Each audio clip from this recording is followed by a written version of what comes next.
Rachel Reeves has just announced the new budget changes. It was absolute drama yesterday. Rishi Sunak was there arguing and debating. Loads of people have been scared about what was going to happen yesterday, what was going to be announced. But it's finally happened. So I wanted to give a quick video and tell you what these announcements are. So firstly, taxes. Taxes. Stamp duty tax has gone up astronomically.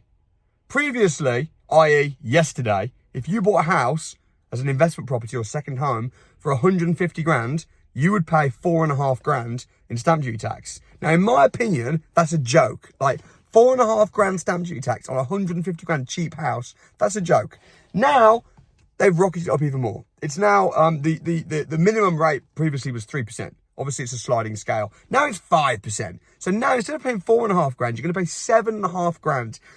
That is a £3,000 difference on a cheap 150 grand house. That is a joke. So stamp duty tax has shot up.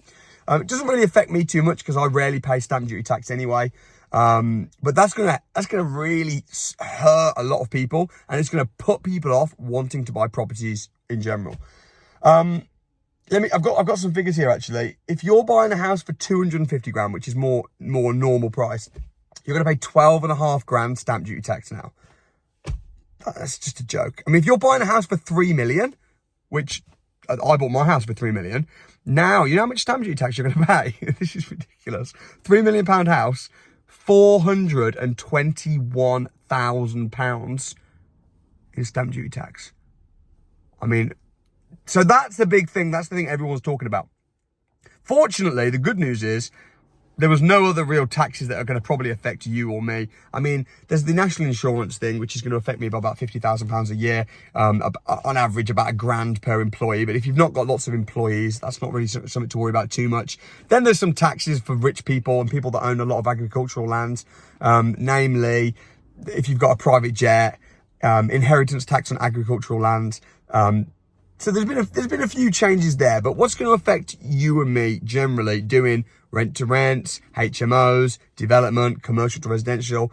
Not really that much. I mean, there's no changes to income tax. There's no changes to corporation tax. They're the two real big ones. So there's not a lot that's going to change. So my thoughts are this.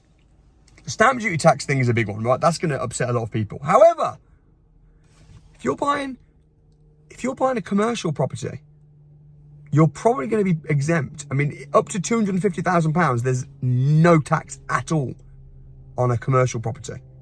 And then above £250,000, the first 100 grand is just 2%. So if you're buying a property that's commercial, it's now going to start making people think, maybe instead of buying a residential property, maybe I should buy a commercial property. Or if you buy a property that's uninhabitable, your stamp duty up to the first 150 grand, 0%.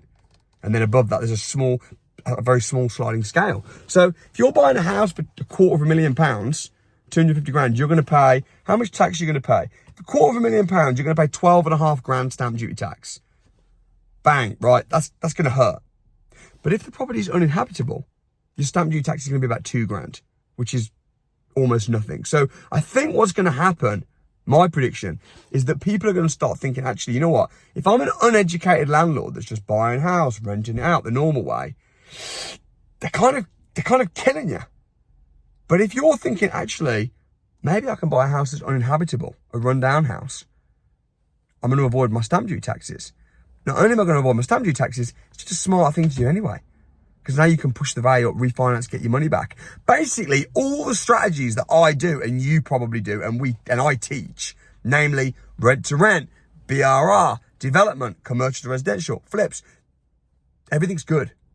If you're an uneducated landlord or an employee, you're getting smashed. So what did I think of the budget? I was quite happy with it. But I do think what's going to happen is the divide between the rich and the poor is going to get bigger and bigger. So you have to be educated. You can't now just think, you know what, taxes, whatever. I'm just going to make money, buy houses, and it will all be fine. It won't. You're going to be getting smacked with potentially £421,000 stamp duty tax. You can't go in with wool over your eyes right now. They're also cranking down on people trying to avoid taxes illegally or illegitimately. They're improving their software. They're really cranking down on that. We're going to be a cashless society.